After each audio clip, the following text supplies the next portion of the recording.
السلام علیکم ورحمت الله وبرکاتو.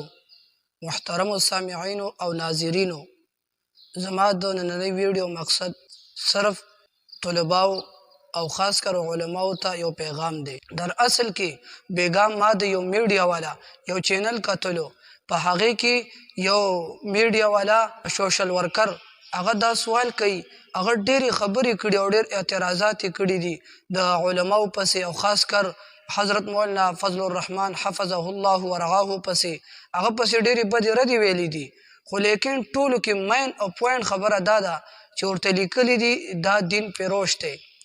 نو دغه ویډیو زما د نن دغه مقصد دپاره ده. زه دوی ته دا ویل غواړم چې تاسو هیڅ فکر مه کوئ، زموږ تپوس کولو والا ذات صرف الله تعالی دی. هغه رب کوم رب چې ابراهیم علیه السلام نمرود اور ته غورځولی و، الله ورته دغه د نمرود اور ګلې گلزار کو. هغه رب به زموږ او د ستاسو نگهبان او محافظ دی. کوم رب چې اسماعیل علیه السلام د چاړه لاندې نه بچو ساتلو، هغه رب زموږ او د ستاسو محافظ او نگهبان دی.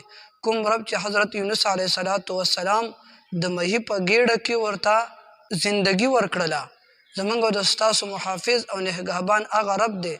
کوم رب چې حضرت یوسف علیه السلام ته په کوهي کې زندگی او ژوند ورکړلو او د تکلیف نه محفوظ وساتلو.